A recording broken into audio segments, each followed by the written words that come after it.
This is a fantastic turnout. I appreciate your being here, and I appreciate the 1,000 people outside being here who couldn't get inside.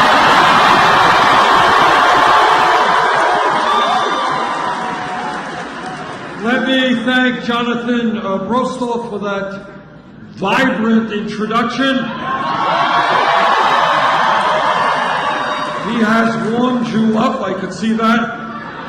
And let me thank Roger Roulette and Randy Bryce and John Weisham and Ethan Keller. Ethan, for his music. We appreciate it.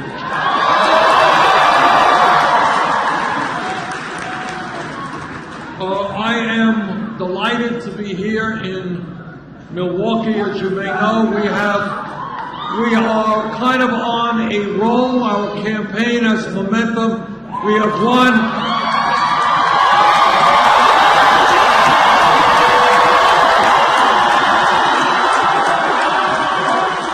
We have won 6 out of the last 7 contests.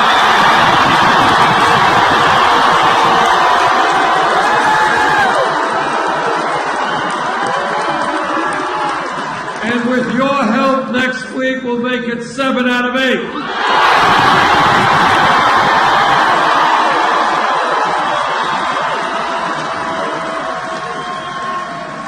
Now, this campaign has been doing as well as it has because we're doing something really radical. We're telling the American people the truth.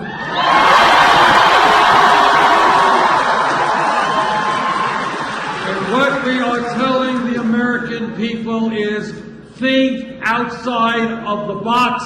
The status quo does not have to continue.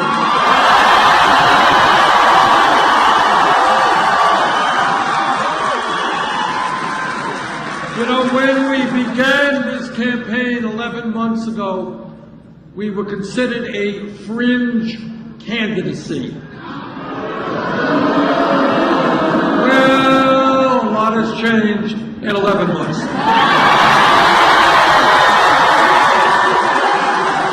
When we began, we were about 60 or 70 points behind Hillary Clinton. Poll came out last week. We were 1 point ahead.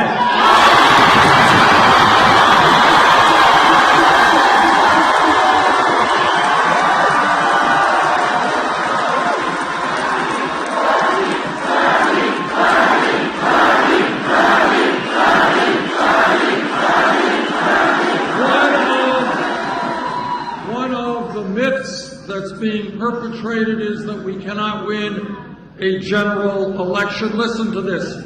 Every poll, or almost every poll, that has been taken in recent months has us beating Trump. Last CNN Trump poll.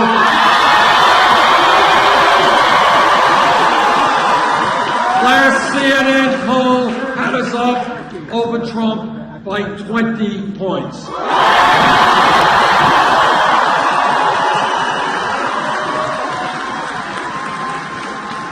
Democrats want the strongest candidate to make sure that no Republican gets into the White House. You're looking at him.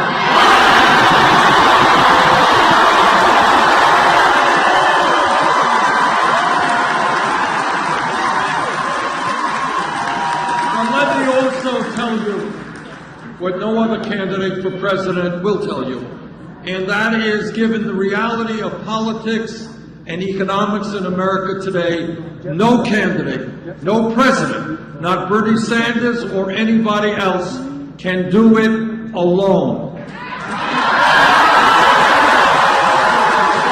What we need is a political revolution.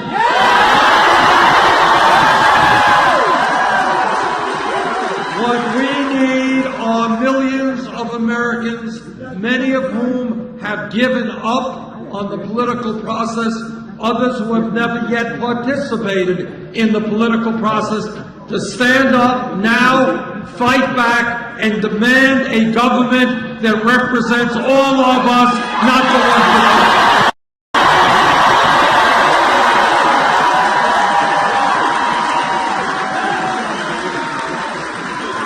Democracy is not a spectator sport.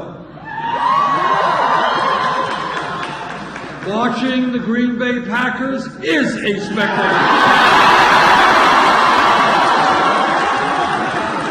But democracy means, in a very deep sense, that every person here today, and every American, is extremely powerful if he or she chooses to use that power. And that's what we're going to do.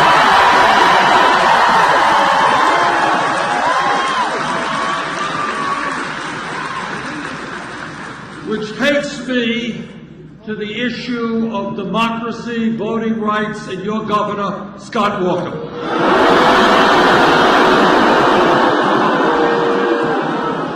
Now, this is an issue I take personally, because I believe very strongly that democracy means one person, one vote. It means that at a time when we have, as a nation, one of the lowest voter turnout rates of any major country on earth, we have got to make it easier for people to vote, not harder.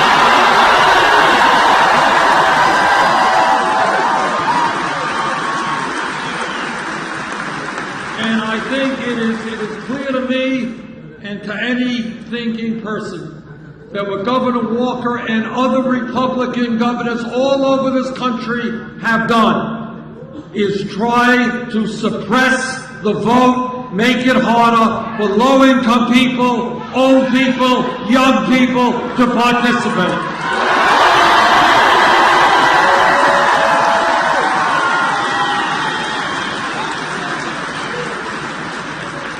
So next Tuesday, let us show Governor Walker that his plans have failed. Let's have the largest voting turnout.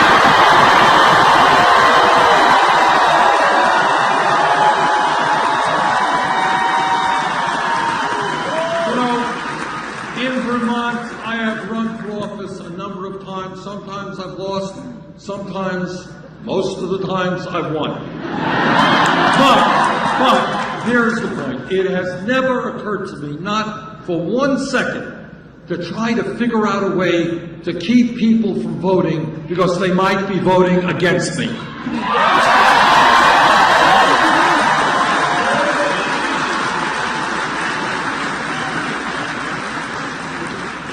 So I say to Governor Walker and the other cowardly Republican governors,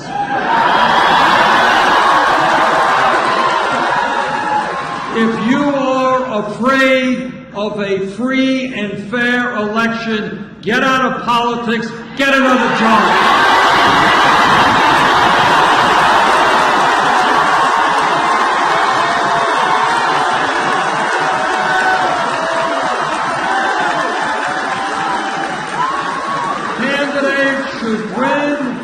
Candidates should win or lose elections based on their ideas, not on keeping people from voting.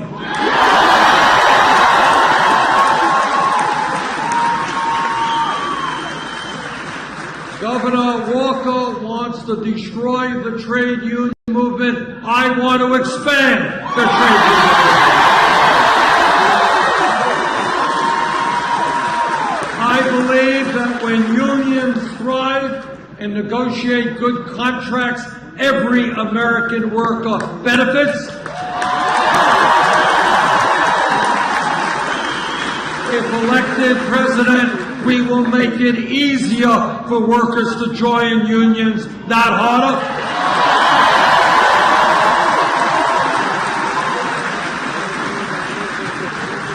Governor Walker wants to give tax breaks to corporations and cut education.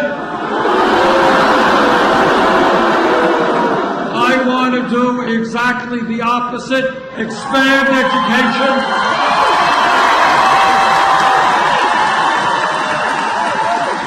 And demand that corporate America start paying their fair share of taxes.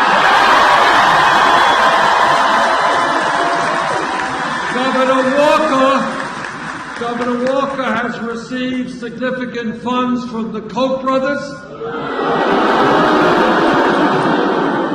And I want to see Citizens United overturned.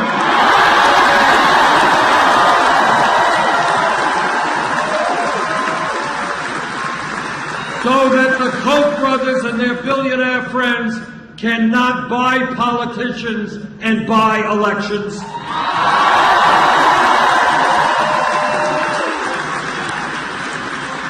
Governor Walker wants to make it harder for women to control their own bodies. And I'm going to make certain as president that every woman in this state, this country, has the right to control their own bodies.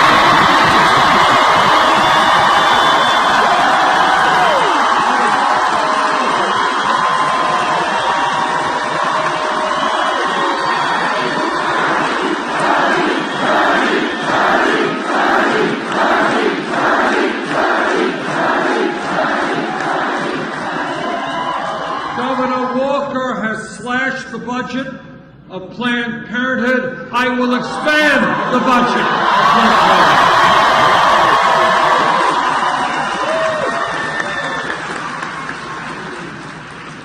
In other words, you can get a pretty good understanding of what I'll do as president by looking at Scott Walker and seeing I will do exactly the opposite.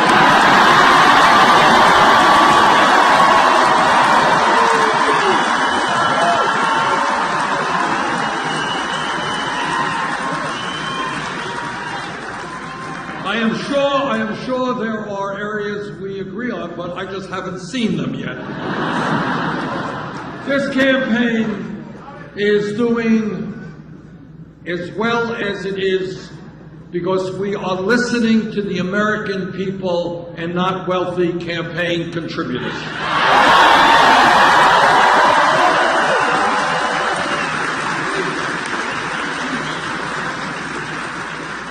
What the American worker is telling me is he or she cannot make it on $8, $9, $10 an hour, that the federal minimum wage of $7.25 an hour is a starvation wage,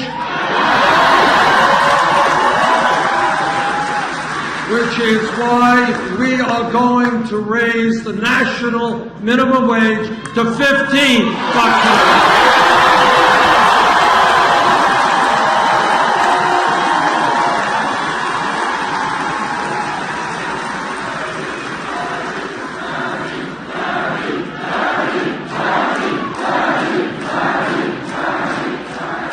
The reason that this campaign is doing well is we are talking about the real issues. And sometimes the truth is painful. It's a truth that you don't necessarily want to hear, but we've got to hear it. We have got to discuss it if we are to go forward as a nation. Let me just give you a few of the truths that we have got to deal with. Truth number one, our campaign finance system today is corrupt and undermining American democracy.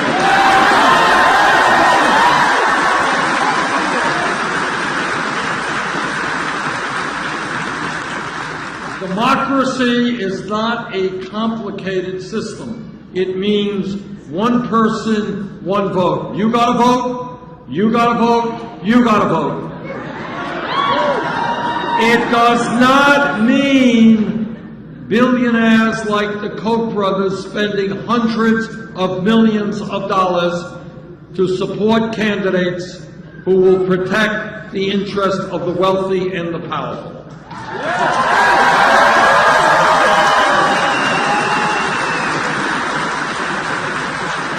When the Koch brothers and a handful of other billionaires are prepared to spend $900 million in this election cycle, more money than either the Democratic or Republican Party, That is not democracy. That is oligarchy.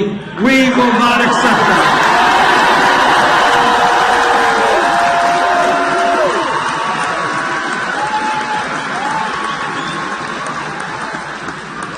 And the second truth, reality that we have got to deal with is we are living in a rigged economy. It is an economy in which the top 1/10 of 1% now owns almost as much wealth as the bottom 90%. It is an economy in which the 20 wealthiest people in America own more wealth than the bottom half of America, 150 million people. It is an economy in which one family, the Walton family of Walmart,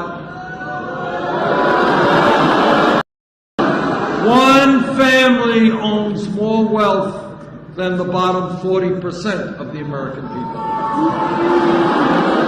It is an economy where people are working longer hours in America than in any other industrialized country on earth. You all know that? The Japanese are very hard workers. We work longer hours than the Japanese. So what you got in America today is mom's working, dad's working, the kids are working, marriages are being stressed out, children are not getting the attention they deserve from their parents.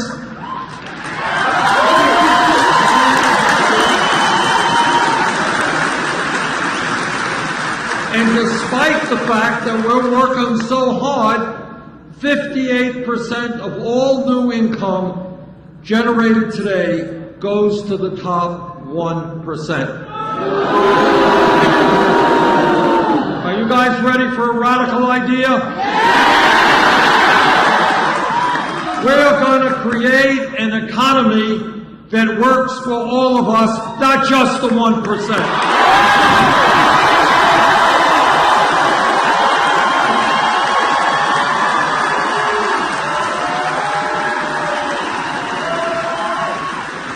But it is not just a corrupt campaign finance system that we have to worry about, and it's not just a rigged economy.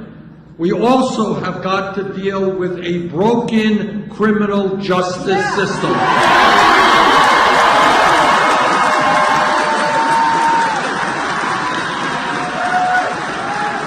Again, think outside of the box. Do not accept the status quo as something that we have to continue living with. Today, in this country, we have more people in jail than any other country on earth, including China, 4 times our size. And the people in jail are disproportionately African American, Latino, and Native American. Now, here's something you don't see on TV. There's a lot you don't see on TV. In fact, the most important issues you don't see on TV. But here is one of them.